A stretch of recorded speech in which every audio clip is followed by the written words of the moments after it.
And I want to thank you for being on board here. My name is Reverend Dr. Robert L. Screen, the facilitator for your 210 Traffic Safety Committee here tonight. I want to thank all of you once again for taking your time and having some space in your busy, I guess, days work to take time to be on a part of this call. We have a line of some very good speakers here tonight, presenters, I would say. And I want to get things off the mark because a few of our presenters have some time constraints. So I want to be able to get to them early and let them give their reports for each of us. And hopefully we can garner as much information as we can for all of us being aware of the new things that are happening on NE8 Highway since our last time of meeting. So I welcome each one of you on board here tonight. Again, thank you for being here. I want to introduce our first presenter here tonight, Mr. Mark Friends from the University of Maryland. He's working with us on some initiatives in cooperation and companionship with the State Highway Administration. His time is going to be slight here tonight, so we want to give him the platform first and let him tell us what he has for us in terms of the new information from the last meeting time that we all can glean and hopefully receive some awareness for what's ahead of us in the near future. So Mark, I'll turn it over to you and let you have it from there. Thanks, Reverend Screen, and thank you again for the opportunity to give you all an update on the progress we're making on our project with Maryland DOT. We're actually preparing for our quarterly meeting, which is tomorrow. So these slides that you're seeing are a preview of what we're going to be showing to MDOT tomorrow. The main update that we have for this month is we've been working on developing a tool that'll help us identify roads that are similar to Maryland 210. And you might ask yourself, well, what's that going to be used for? So it's used for what we can call a control site. So we're working with Maryland DOT to evaluate the effectiveness of some safety countermeasures that are going to be installed in the upcoming weeks. And you can do it like a traditional before and after study, but there's some risk in doing that because you're not controlling for outside factors. So just like you would in a medical trial, for instance, if there was a new vaccine for COVID, they would give that vaccine in a case study to some people, and other ones they would get a placebo, and other ones they would get nothing, and see what the changes were.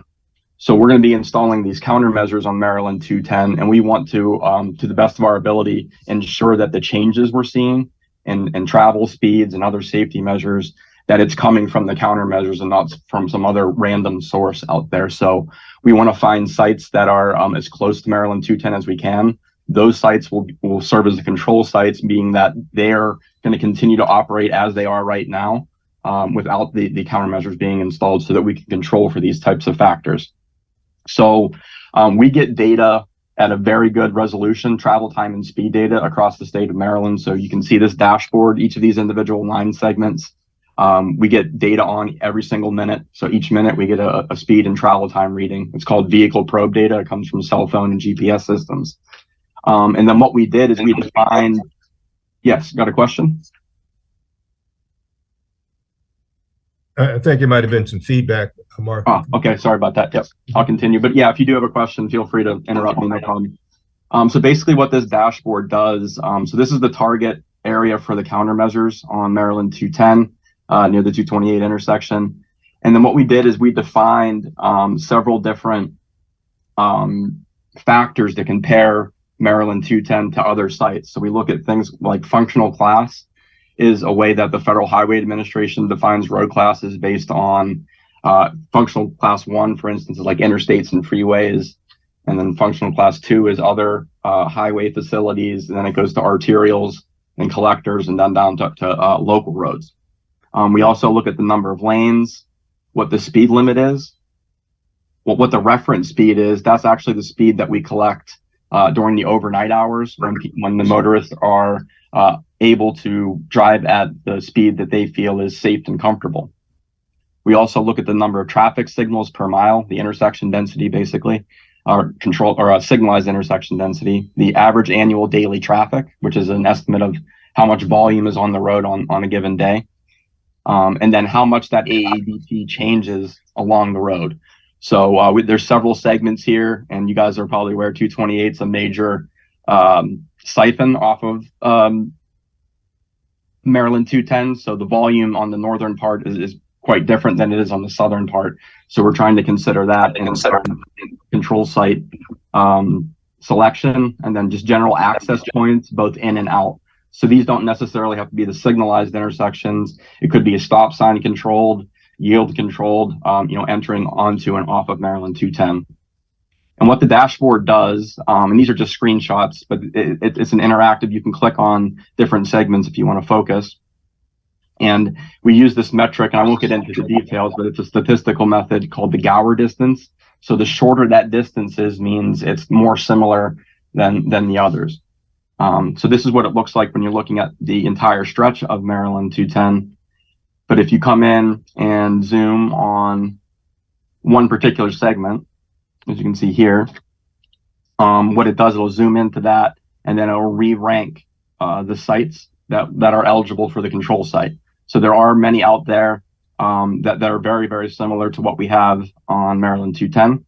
And then what the user can do is either click on the map or on this list of sites, and what it will do is it will zoom in to that site. So this is Governor Warfield Parkway, and then we show the difference in the AADT between these two.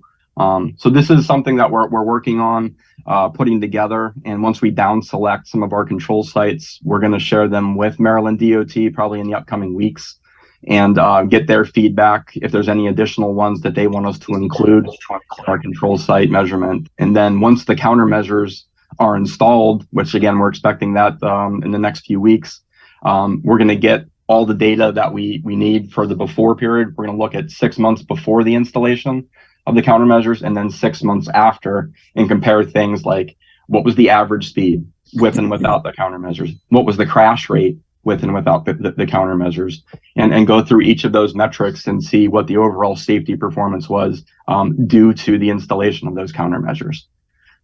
So I'll pause there. I'm sorry if that was a little bit heavy on the technical empirical stuff, but that was the progress that we've made since we last talked. Happy to take any questions or comments. Okay. Mark, I had one. When do you anticipate the beginning of this? I mean, when it's up and running at full speed, this new initiative we have. I mean, I know it seems like some things are already in place, but are there other added areas that need to be implemented, or how can you explain that to us?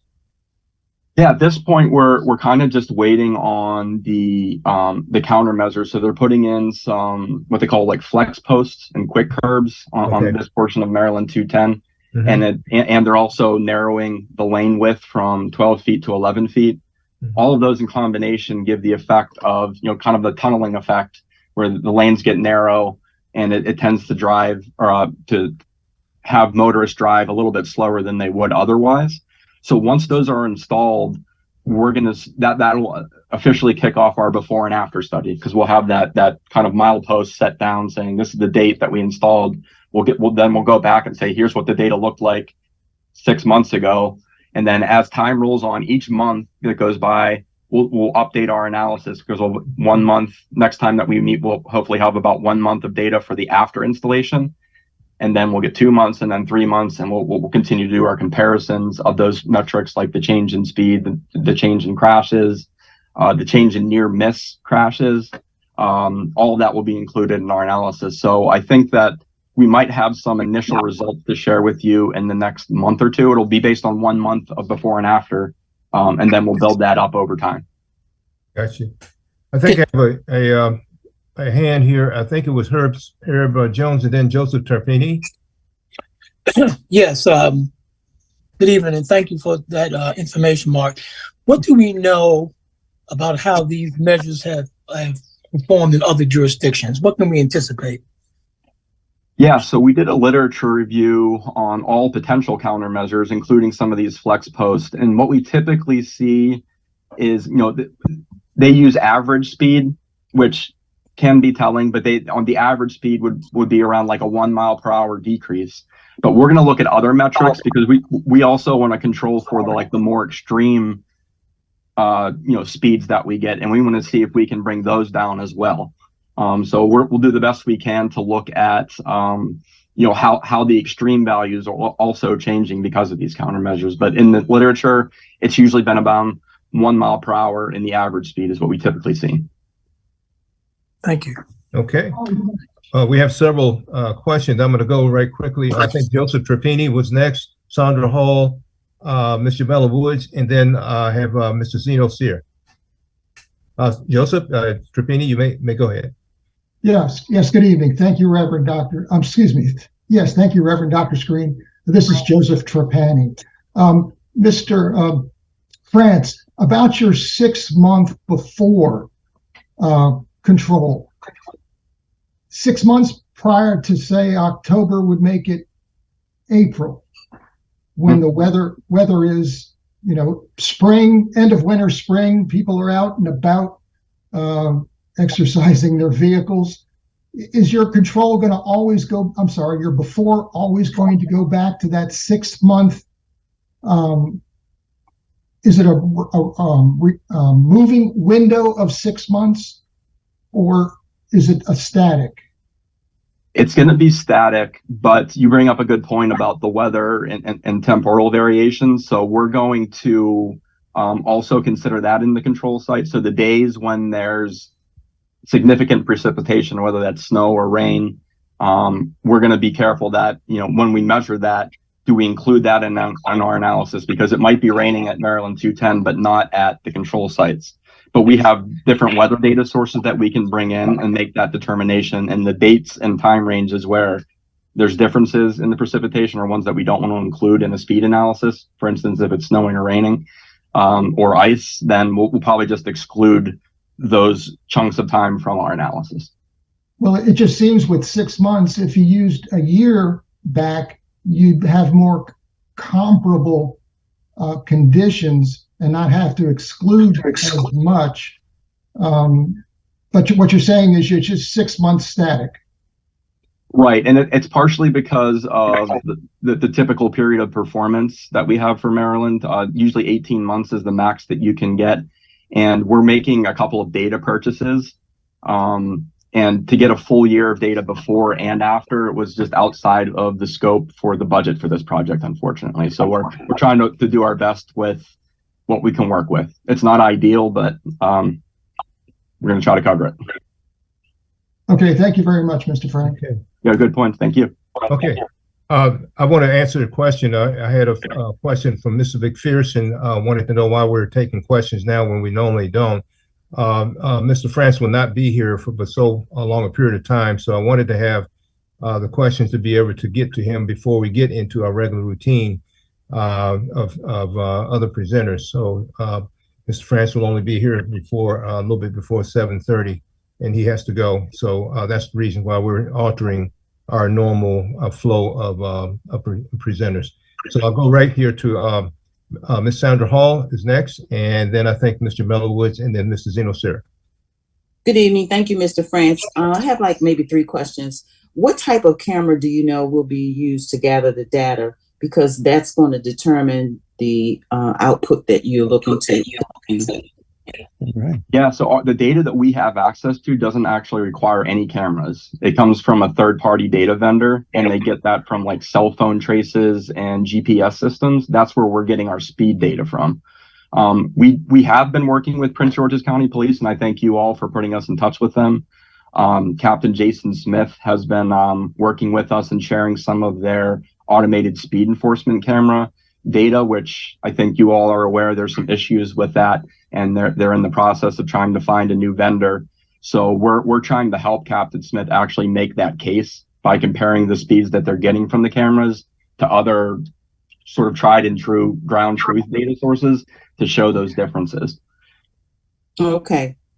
And then the second question is the type of flex posts. Are they going to be the same type they have now, or are they going to be more sturdier, more visible?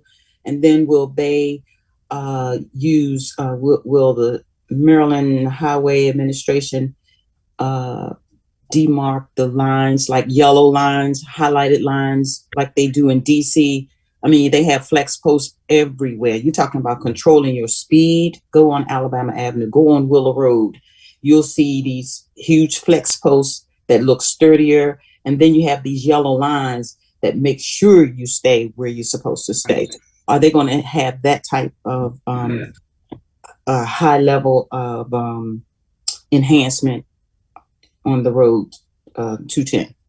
I'll actually defer. I don't know the details of the flex post because that's being coordinated by the District 3 Maryland DOT folks. If Peter Campanides is on the call, he might be able to address that. I am. Thank you, Dr. Krantz. So yes, in addition to the quick curb and the flex post, well, let me describe it this way. We're going to have two different types of flex posts. They are similar to what you may have seen in DC, and we're going to have a set of flex posts that are closest to Maryland 228. So in addition to that, we're going to be narrowing the lanes down to 2 11-foot lanes. So there's going to be new pavement markings put in place to provide that visibility. And the whole idea behind that is we want to give, a little bit of an offset so that the devices stay, and at the same time have that narrow look to it, to the roadway, to have that calming effect. So those two features are definitely going to be included when this new pattern's implemented. Okay, thank you. Okay. I think we have Ms. Jamila Woods and then Mr. Zeno Sear. Good evening, everyone. This so much. Yeah. Okay. Thank you. Okay.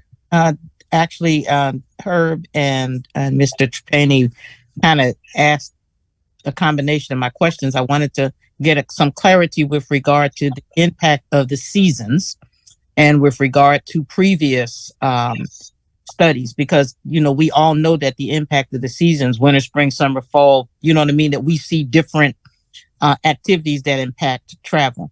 But I want to ask, because I think you've addressed that pretty much, but I do want to ask this. And I get a lot of questions from constituents, right? Regarding this traffic, this 210. We've seen a lot of questions regarding these, and I apologize, just left my head. These road barriers that you all are putting up. Is there some type of a perhaps you could put together like a flyer in layman's terms to make people understand these barriers and the purpose and what it is you're trying to achieve, that can be articulated to our constituents that are constantly asking these questions and actually have no idea why these are put up, what is the purpose, and what are the intended objectives. It's something that specifically can give layman terms answers. Okay, the answer is yes, Delegate. The main reason, and I can certainly get a flyer to provide you to the constituents, is because so the traffic on Maryland 210, as you can appreciate, and as everyone on the call can appreciate, is heavy during the peak hours. Morning it's northbound, evening it's southbound. There are aggressive drivers who have been using the shoulder dangerously to bypass the queuing that occurs regularly on 210, and well, first of all, it does create a safety hazard because the shoulder isn't intended to be used in the manner that it's being used. And secondly, what we are trying to minimize is the potential for rear ends and side swipes from the dangerous maneuvers that the illegal behavior can create. So over the course of the last many years that we have met, the issue has been with motorists driving on the shoulders and creating a hazard. So the ask was made, well, can we try and put flex posts to deter motorists from using the shoulders as a bypass lane? And so as many of you on the call can appreciate, it has had a positive effect in deterring the behavior. Yeah. And so it's just been a matter of maintenance, and by having everyone use the lanes that are available, the 3 lanes in each direction, it's creating more order to the traffic during the heavy peak periods. Okay, and that makes sense to me. My what I just want is if we can put that kind of in a form that makes sense to people, so that they'll understand what's going on, so that they get some clarity. That's what I'm asking. Yeah, that's fine. Yeah, I can do that. Okay. All right. Thank you, Delegate Woods. I hope that answered the question. Yes, Yeah. sir. Thank you so much, Reverend Screen. Okay. Now I'd like to go to Mr. Zeno Sir, and we'll complete the question period with Dr. France with you. Thank you, Reverend Screen. This is Zeno St. Cyr II. And my question for Dr. France is about the reduction in the lane widths as a countermeasure to speeding. As was just alluded to, during the peak traffic hours, there's too much traffic on Indian Highway or on 210 for speeders to run along the length of the road. The flexi post certainly will help those individuals who want to use the emergency lanes to make a right or left turn or try to get ahead of some of the traffic. But I'm having a hard time wrapping my arms around how narrowing the lanes will help to reduce speed on 210 when during traffic times when there aren't a lot of cars on that roadway. It would be interesting to see when most of the speeding occurs, not the other traffic violations, but the speeding. I would think that it's when there's not a lot of traffic on the road. And if that's the case, just narrowing the roads, I don't see how that will act as a deterrent to speeders. So I'd appreciate your elaboration on that, if you will. Yeah, absolutely. Thank you for the question, and you bring up some good points.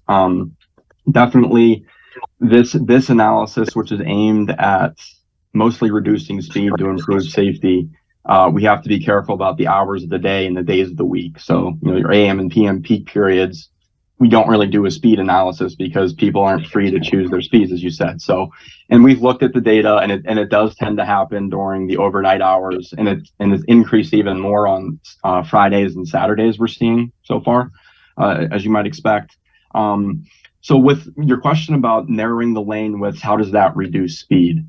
So, it's more of like a human factors, psychological kind of play on this. So, by putting in the flex post, if you imagine when you're driving down a freeway and you approach a tunnel, right, your instinct is to slow down a little bit because you don't have that open shoulder on the side. So in a way, we're trying to mimic what it would be like to drive, approaching a tunnel entrance.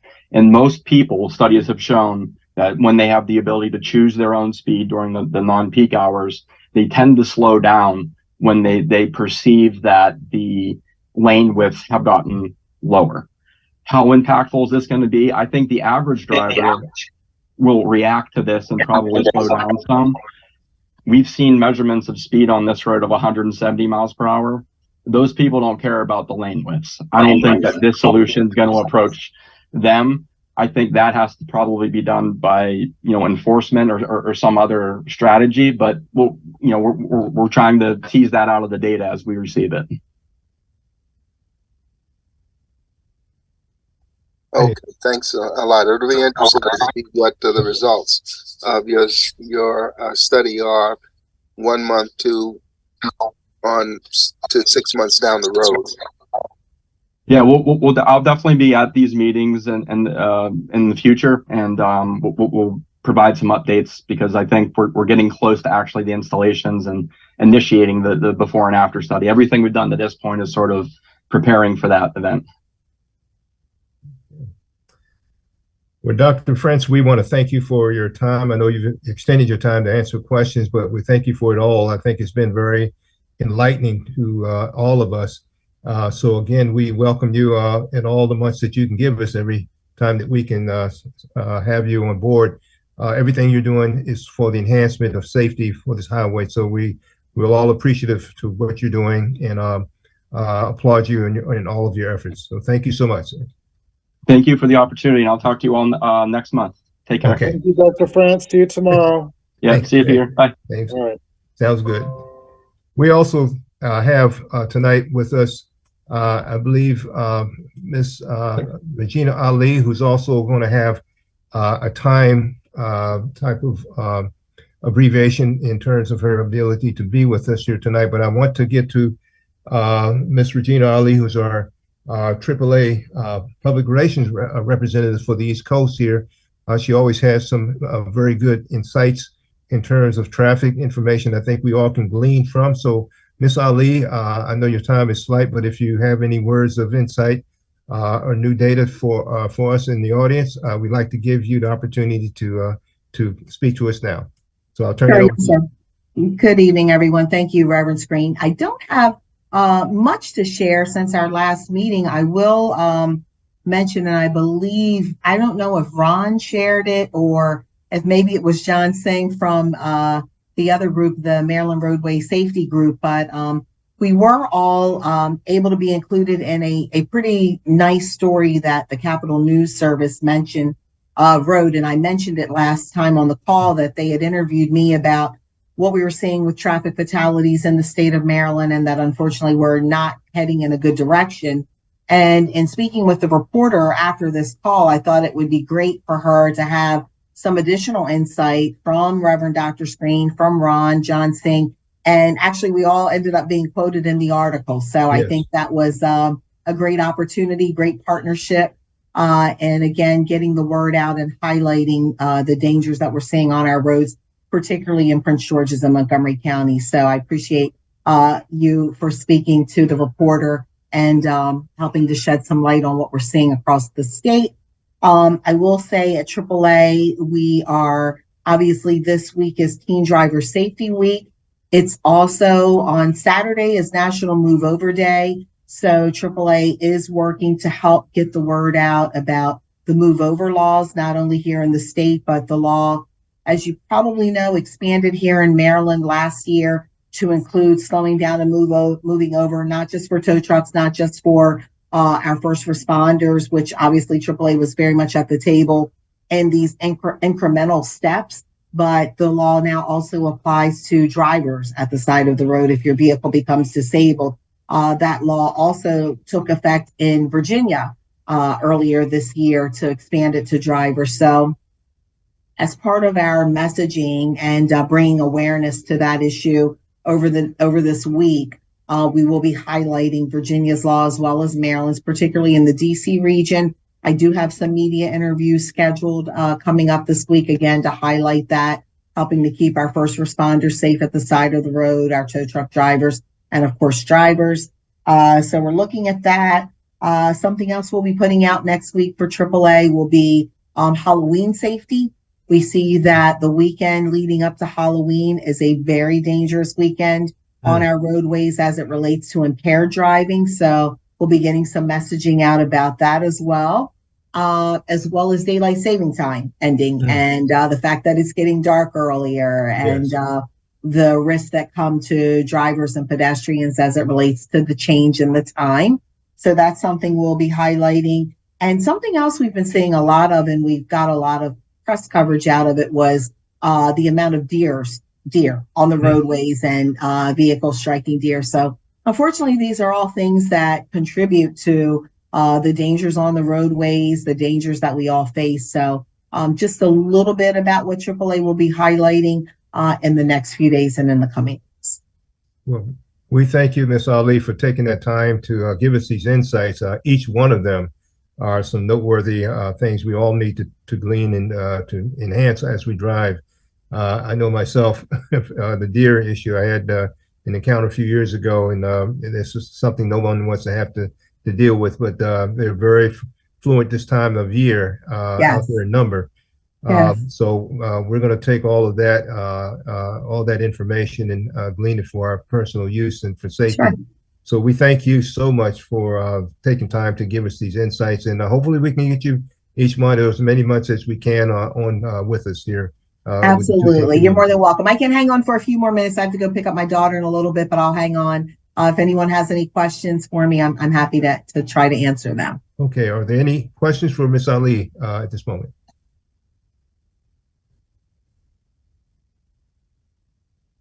I have a question. Okay. Well, it's more of a suggestion. Mhm.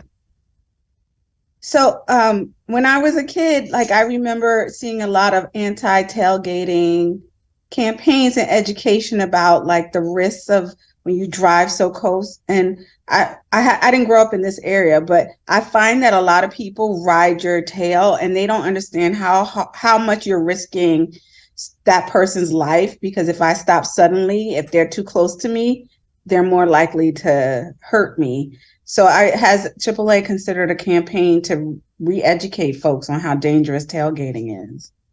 Sure. Thank you for that question. And while we haven't focused on tailgating specifically, it has certainly been a large part of our anti-aggressive driving / road rage messaging. Unfortunately, we see a lot, and I'm sure the police can attest to this as well. Dangerous driving, sort of this aggressive driving where people, it's almost like they tailgate in an effort to force you to move over instead of just passing.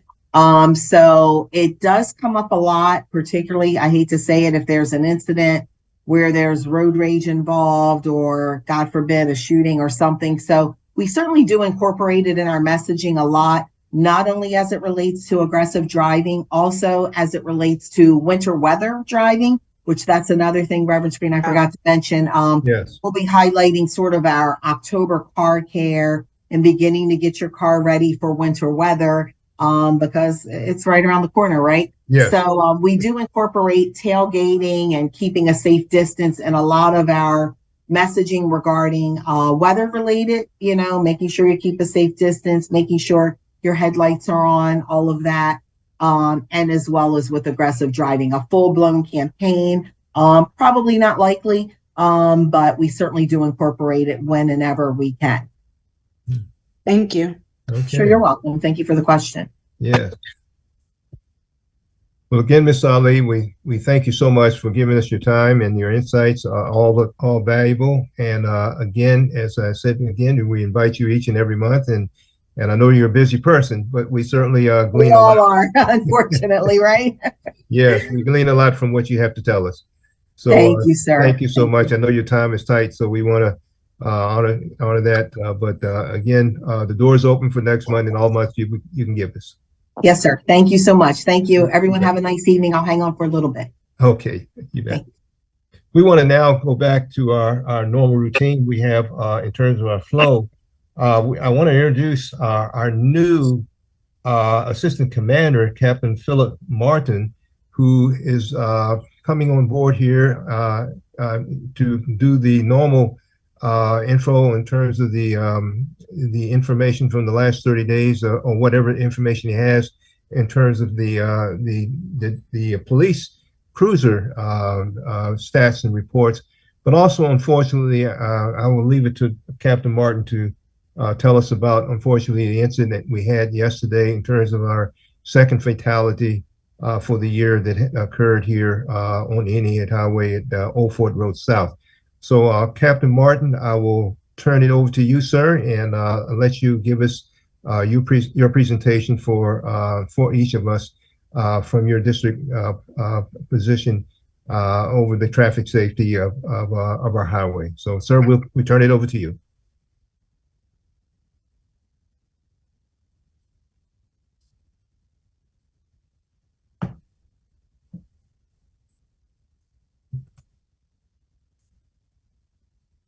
Captain Martin, are we still there?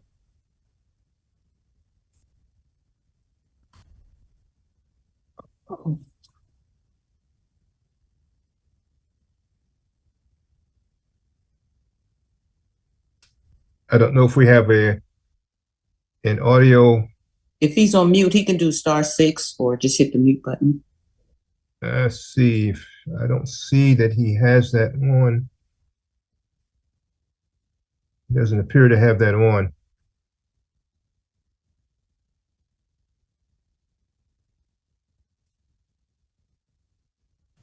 No, I'm not quite sure what's going on with that.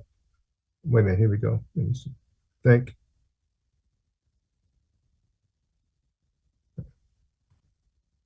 Captain Martin?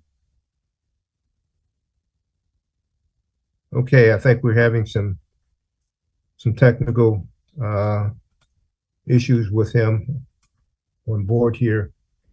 But as I alluded to in just a moment ago, I was hoping to get Captain Martin to give us some details. For those of you who do not know, and probably that's the case with most of us, we had a second fatality for the year on Indian Highway, Old Fort Road South. It seems that there was this was a pedestrian issue. There was an individual that unfortunately tried to cross the crosswalk on the southbound side of Indian Highway at Old Fort Road South and was struck and lost their life.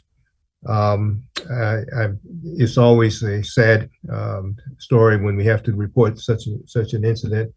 With pedestrians, has their own kind of, I guess, tinge to it when it happens. But we are certainly our condolences go out to the family members of this individual and their friends and those who know that person. But if we can get Captain Martin in audio issue cleared up before the end of this time period. Can you guys hear me? Yes, we can hear you now. Okay, Captain Martin. I'll turn it over to you. I was just giving some insight about the accident yesterday, but I'll leave it to you in terms of that and anything else you would like to report on in terms of, reporting data for Indian Highway for what you have. Absolutely. Apologize. I had nothing that appeared wrong on my computer, so I had to jump onto my phone real quick. I'm not sure what that was about. Okay. It was good to meet some of you 2 Thursdays ago. I'm not sure if we probably have a few more here, but I'm excited to be back down here. I will start keeping the stats from the last meeting that we have. I haven't delved back to before I got transferred down here, so I'm going to give you the yearly up-to-date 210 stats that was emailed out earlier. So for all the police traffic stops that we have through October 14th for the year, we have 948. Moving, we're up to 377. Warnings, there has been 1511 issued. Equipment repair orders, 109, and that's a total of 1997 for the year. And going down, I have 2 DUI arrests and three warrant services. And I'll make sure that I touch base with SOD. I know with some of the transfers, when they come down here to work, they may not have me as a new assistant commander to get that stats to me. So I'll make sure that I start tracking that as well. Okay. And to get into our fatal pedestrian, yes, unfortunately, early in the morning on the 15th Sunday, we had at the intersection of Indian Head Highway and Old Fort Road, south, I guess, by the 7-Eleven. We had an individual, best that I know from what I was told, he had been picked up for the MGM, so he didn't drive, but he was intoxicated, got picked up by a friend. And at the point where they got down there, I guess an argument ensued. He got out of the vehicle, and there's no crosswalk there. It's dark, and it was about 1 a.m. So he crossed the southbound lanes, and when he was crossing the northbound lanes, I guess against the light, he was struck by somebody going northbound. He was pronounced dead there. Looked like he was a younger male, 24 years old, from Chesapeake Beach.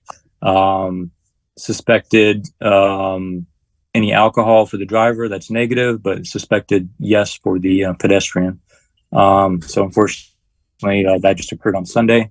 And I'm gonna keep tracking. I'll let you guys know. I let Reverend Dr. Screen let you know the next day as soon as I could about that one. But as these things unfortunately occur, I'll let you guys know via email. So anyhow, I'm excited to be back down here. Anybody have any questions for me right now, or I'm not sure if you take questions at the end. Okay. Yes, we're gonna hope if you can hang on. We want to run through one more presenter, but then we'll turn it right back over to you, Captain Martin, and anyone else who's on the line that need to have a question asked. But thank you so much for that report. I'm sorry to hear about the DUIs, and that's something we'll talk about a little later as well. But I want to thank Captain Martin for being with us. I will also want to thank him for the prompt reporting to the 210 Traffic Safety Committee of this incident. Something that we're sad to hear, but we certainly welcome the information as much as he can give us on any incident of that type as we go forth in our combined effort for safety. I want to go straight to Peter Kampanides, our state highway representative. Peter, you've already given us some information on things with Dr. France, but I'd like to get your normal report, Peter, in terms of things of the past 30 days, things we can look for in the future, whatever else you can tell us on insights of highway improvement for Indian Head Highway 210. So, Peter, I turn it right over to you and let you give your presentation. Thank you, Reverend Dr. Screen. Thank you, everyone. I am happy to report that the replacement of the flex posts along the shoulders has begun. We're getting flex posts installed at Palmer Road and at Kirby Hill, at the Kirby Hill Road interchanges. And we're gonna go through and work our way down to replace any flex posts that are knocked down. I guess another section that is being maintained is the section of the mall, and trying to make sure that that access point is closed off. The plan is to put the quick curb material to close the immediate access point, and then flex posts would be doubled up along what used to be the turn lanes. So that's one part. The other part is from what I've been told, the no turn on red along northbound 210 at Old Fort Road North. It has been installed, or if it hasn't, it will be very soon.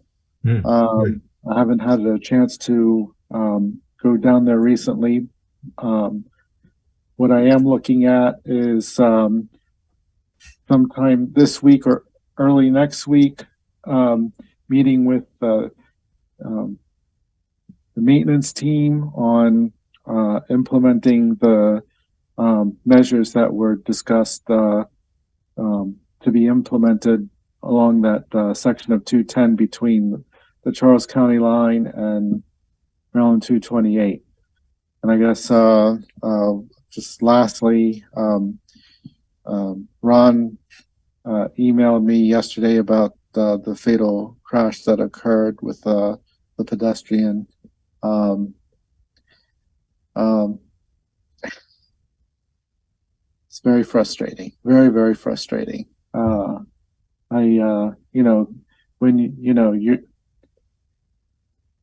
Ron asked me if, we would look at the possibility of putting a crossing on the north flag.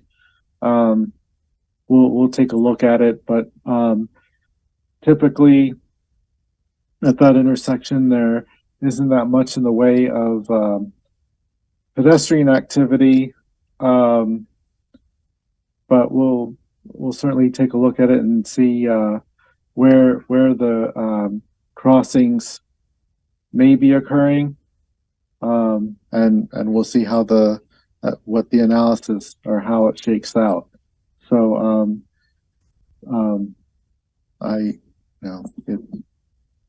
it's like I said, it's very frustrating to hear that kind of news and the circumstances with which all of this was happening, and I could say more, but it's not appropriate at this time. So,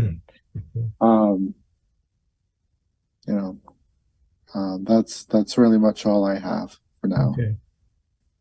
Well, Peter, we thank you for that presentation. It's good to hear about the movement of the installation of the flex poles, the locations they're currently being placed, but also moving southbound, as you have reported. I think we have about 3 hands up. I don't know who came first in terms of Ms.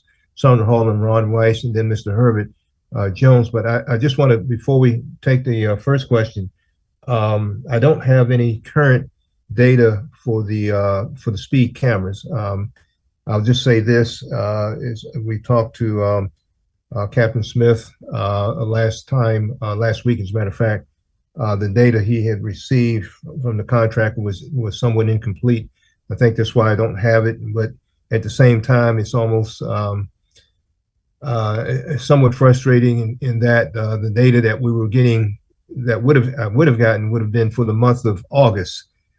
Here we are in the middle of October, and this is one of the issues at hand that we're trying to deal with and are dealing with regarding matters of that type. But yes. Between you and Ron, you pretty much know everything that happens along this roadway. Mm-hmm. So and you know it before I do. So I'm curious, is there any news in regards to the 3 new speed cameras that are now allowed to be used in addition to the 3 that are already being used on 210? No, there is no news to that end. I will say that that aspect of those cameras are all tied up in the contractor's issue at hand, and that's all I can really say about that from what I know. I think as soon as one issue is dealt with, the other will more or less be taken care of. I'll put it that way. But right now, there's a lot going on behind the scenes in regard to matters of the very question that you're asking. And hopefully, with hopefully the diligence of those who are behind the scene working on these things, the next month that we come together, we should have some answers for you in that regard. But right now, everything is we don't have an answer. It's pretty much in limbo about these additional cameras, but they have not been taken off the board. I put it that way. They're very much a part of the conversation. And again, I hope to be able to give some concrete answers towards them the next time we come together in next month in November. Okay. Thanks. So that being said, I'd like to go to the questions at hand. I think I have Sandra Hall, Ron Weiss, and Herbert Jones. So Ms. Sandra Hall, I'll turn it over to you for your question, and we'll go to Ron and then Herbert next. Okay. This first question is for the officer that gave the report about the individual that was hit, and my prayers go out to the family and condolences to the family. Mm-hmm. Did the driver remain on the scene? Well, Yes, the so yeah. shifts that and I can you I'm hear me? sorry. Yes, we Yeah. can. Okay. And something that came at the end of the shift, and I'll have to follow up with the Cower unit, but essentially, yes, he did return. It said like initially he said he thought he had hit a deer, so take that for what it's worth for how fast he may have been going. But I think he turned around and he remained on scene at that point. Yes. Oh, okay. Then the other question I have is, Mr. Campanini, if I'm mispronouncing your name, forgive me for that. That's okay, Miss Hall. Go ahead. Okay, all right. I have to take a phonetic class for your name, sir. Sometimes I do too. Are the flex posts that's being installed, are they more sturdier ones? Are those the same? Are they the same ones that were there before?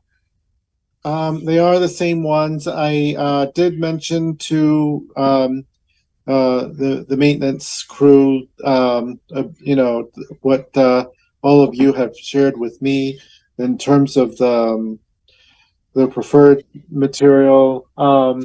The main thing with the using the flex posts is they are easier and quicker to install and replace than the quick curb is. We will be using quick curb in some select places, in addition to what we have been proposing for the traffic calming measures south of 228. So this is something that we're going to be monitoring carefully. If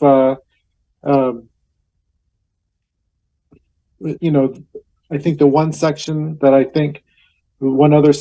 I think we're looking at putting in quick curb is that section of at Swan Creek Road where we have like a short little piece of channelization, and that's the section I think we're going to be able to put quick curb.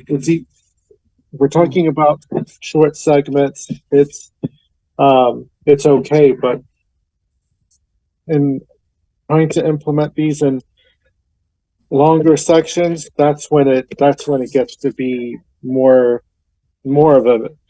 of a time issue with respect to installing the devices.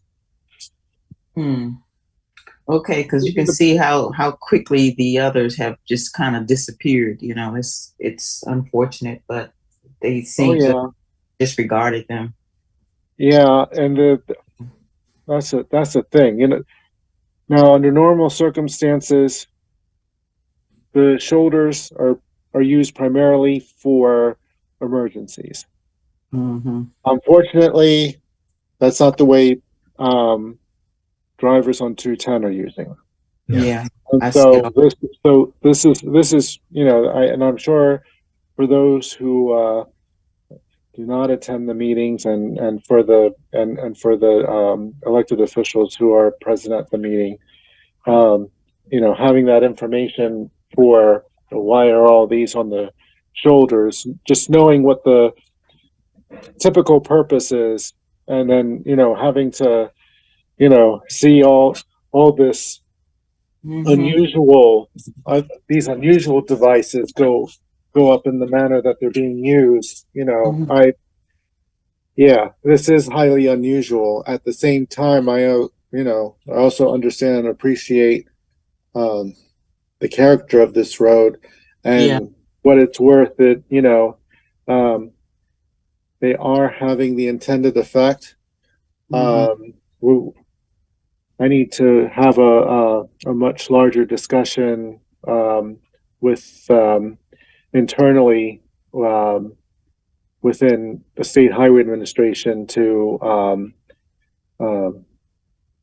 look at what long-term measures could be considered here if the flex posts continue to get knocked down. So that's that's the basic bottom line. But it does make maintenance's job more difficult. They don't like me too much because I'm asking them since, it's all flex post on the shoulders. At the same time, they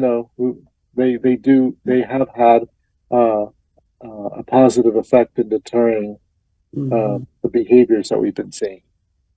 Okay. And then the next question is there anything being done to enhance the lighting on the streets as well as trimming back the trees so that some of that signage can be seen?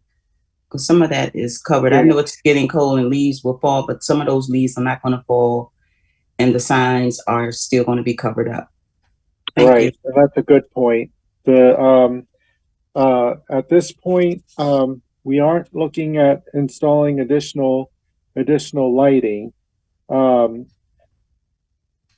The trimming of the trees, and the shrubs to make the signs more visible. That's a very fair comment, and something that I'm going to take to the Marlboro Maintenance Shop to see what they can do to address Maryland 210. I know it's a problem between Old Fort Road and Fort Washington Road. I guess Old Fort to Palmer is a little problematic, and I guess those are the two that are really the absolute worst that I can recall. I think even approaching Fort Washington Road coming from Swan Creek is not the best either. So because on Washington Road, it is pretty bad. Yeah, so I'll make a note of that for maintenance to look at those sections and see if they can address it with their with one of their contracts. Thank you. Sure. I'm gonna ask my two next questioners, Mr. Ron Weiss and Mr. Herbert Jones, to forgive me for just a moment. I did not give an opportunity for our District 26 delegate, Ms. Jamela Woods, to give us any insights or anything that she would like to give us from her posture and position as our delegate.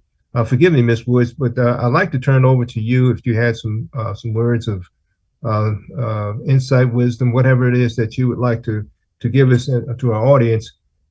Please forgive me for not recognizing you earlier. I took your question earlier, but the platform to give to you is also I want to extend at this time for anything that you want to present to this audience. Thank you so much, Reverend Screen. Again, this is Delegate Woods, delegate from this 26th Legislative District, and I really don't have much to add. I'm extremely appreciative of all of the hard work that you all have been doing, the meetings that have been taking place in the community, and ways that we are looking to improve the safety of those who travel up and down 210. And so I just want to thank you for the opportunity to continue to participate and just continue to pledge my support to your work and welcome your questions, your requests, your inquiries, and anything that you can offer that I might be able to do to be of assistance. Thank you so much. Okay. Well, we thank you, Delegate Woods. You have been very much a part of us and so many times, and we always have that door open for you to be a part of not only this committee, but anything else that we're doing for traffic safety. We know by virtue of your attendance, your things that you have done with us in the past, that you have a continued interest for the community, and we thank you for everything you've done and just support everything that you're doing for our future safety measures. So thank you for that. And again, forgive me for not extending this your time earlier for this presentation time.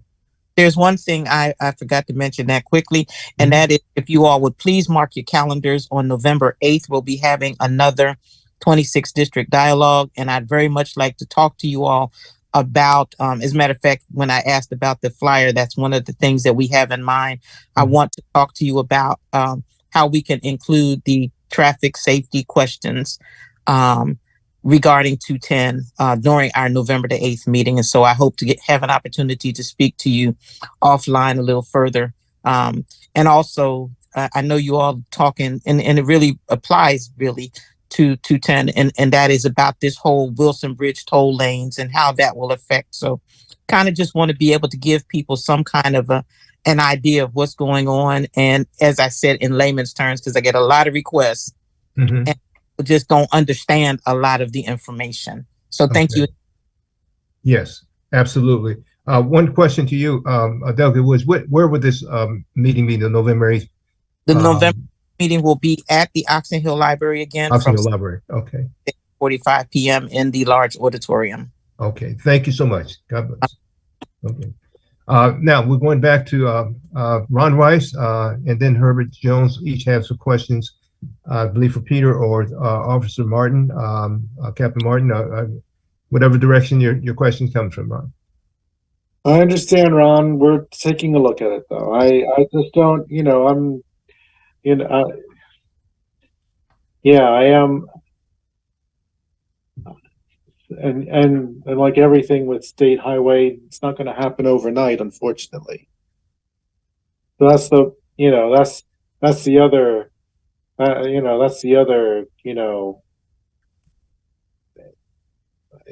don't know. I don't know what word to use.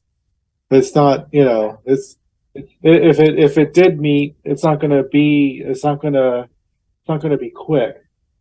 So that's I mean, but I have asked my staff to take a look at it. So I mean, we'll at some point I would like to talk to you offline. Okay, thank you. Okay, we have from Brother Herb Jones. We have you next. Great. Good evening, everyone. A couple of questions. And Peter, good evening to you. I know you have been with us for many years, and I just want to extend my appreciation on behalf of the Italian North Area Civic Association for all you do. A couple of things with respect to the flex post. You've heard a couple of folks ask for some more substantial flex posts, and my hope is with Delegate Woodsby on the line, if you need some assistance or some additional advocacy in that area, maybe she can and her team can provide that, because at this point I concur. The flex posts that I see, they are not substantial. I've seen the ones in Alexandria, Virginia, on small streets, etc. They are far on small streets, etc. They are far more substantial than the ones that we have. And I think having more substantial posts sends a signal, hopefully changes behavior, etc. They have to be more substantial than we have what's on there now. They have to be. And if we have to expedite it and maybe use our delegates to assist us and assist you in that area, we can do that. Secondly, as you come across the Woodrow Wilson Bridge and you take that first exit to 210, the lighting underneath the signs are not there. You can barely see. If someone from out of town and they were trying to get to 210, they would miss it. And I'm trying to determine whose responsibility is, who's responsible for making sure that signage is lit. That's my first question. Is that the state highway, folks? Yes. Okay. Well, it's been like that for at least a year. And I just want you to take a look at that. If somebody can take a drive at night, come across Woodrow Wilson Bridge as they're approaching 210, and you'll see between. Mr. Jones? Yes. Can you tell me where exactly that would help me out a little bit? It's kind of hard to describe when Is you're it crossing on the Woodrow. Beltway? Say again. Yeah, when you're crossing the Woodrow Wilson Bridge coming into Maryland. I'm coming from Virginia to Maryland. The first exit, not the first exit, the 210 exit, which is the second exit. You have the other exit that says 240, takes you to the MGM, etc. But then the next exit says 210 Highway, I believe, or Fort Washington, and it's pitch black. Okay, kind of hard to determine an address, but it's if somebody. You don't have to do that. Yeah, I just wanted to make sure it was on the Beltway and not that that service road that goes from 295 to 210. I think I can. This is the exit that goes by the casino, etc., leading you into 210. It's just pitch black, and just the lighting. And, you know, you and I talked about this before, that lighting for that stress. And I know you said at one time people were taking out the guts at the bottom, but that has consistently, since my wife and I have moved in this neighborhood for 4 years, has been an issue. And we need to bring some attention to that and get that resolved. We can't even talk about safety until we have appropriate lighting. And that lighting area is still an issue. So that's that. Okay. So I just wanted to mention that to you. I know you've been working hard. I know you're one person. We appreciate all you do, but if we need to put our 26 delegation behind this to help us, to help you, we can do that, because I think it needs that sort of attention at this point. Okay. Okay. And then I have a question for Captain Martin. I want to welcome Captain Martin to the community. I wanted to know, Captain Martin, did you have any reallocation plans for police officers to do more traffic stops and enforcement on 210? Reallocation of your current staff? Yeah, my first week here has been pretty much looking at all the staffing, and that is something I want them to increase, not only during their normal schedule, but if we could get a little bit more on our overlap. My very first text I received before I even got here was from a lieutenant telling me that they were going to be one supervisor and one officer for 2 weeks for a variety of reasons. So that's just a little bit of an insight into some of the struggle here. I think that squad is the one where I got 3 people who are full duty and 3 people that are in a alternate duty status. So I can see what I've traded for crime, a decrease in crime from where I just came from. I just picked up on personnel issues and figuring out what we can do to get them back on the street. But yeah, that is something I'm going to start pushing on the overlap. And there's only a few people, but they have the freedom of not having to respond for calls as much on the overlap. So hopefully you start seeing a little increase out there. Thank you very much. Okay. I'm going to ask Reverend Tierney to look over any other questions. I've lost my picture. I have the audio, but I've lost my picture. Exactly. If anyone on the screen has any other questions, I'm going to ask Reverend Tierney if there's anyone else to ask questions between Captain Martin and Peter, or any other general questions. If you can identify them and have them give their question now. Okay, it doesn't seem that there's any hands up. Okay, well, I'll take that as I guess we've gleaned all of our presenters with questions and anything else we had in terms of comments. I want to thank all of you for I think to me has been a very vigorous and enlightening time in our meeting here tonight. It's always sad to have to come together when we have a fatality as we've had yesterday. But I believe me when I say I wish I could give all of what is going on regarding traffic safety on the Indiana Highway, but things are moving in a direction for better. I just want to be able to report when better comes, which is I'm praying that will be in the very near future, that we can have some things to all of us to applaud for all the efforts that's being done to bring better safety than what we've had in our past. But I'll just take this time to thank all of our presenters. And thank you for all of you who have taken the time to be with us here tonight. Our next meeting will be Monday, November the 20th. As you know, that will be going right into our Thanksgiving week. And I'm praying that each of us during that time, if we're going to be traveling or have travel plans from our family and friends, that we'll all take safety as being a precedent and priority for each of us for the obvious reasons.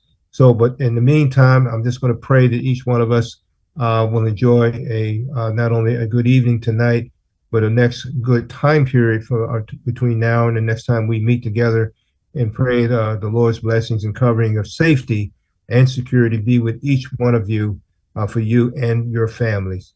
I want to thank you for tonight, and want to give again Thanksgiving to our presenters for all the information that we have gleaned here tonight. We're looking for better, and better is what we're praying for. So thank you, each one of you tonight.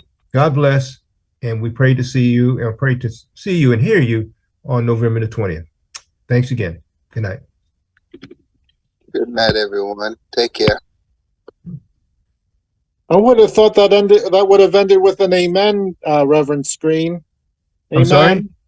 I thought that would have ended with an amen. Well, you did. We were silent. Amen. Come from the audience. We were Oh, silent. all right, amen. Yes, we want the amen to come from the audience. I put it out there. So Oh, okay. amen. Amen. Have a good evening. Good night, all. Good Thank night. you. Thank you. Bye.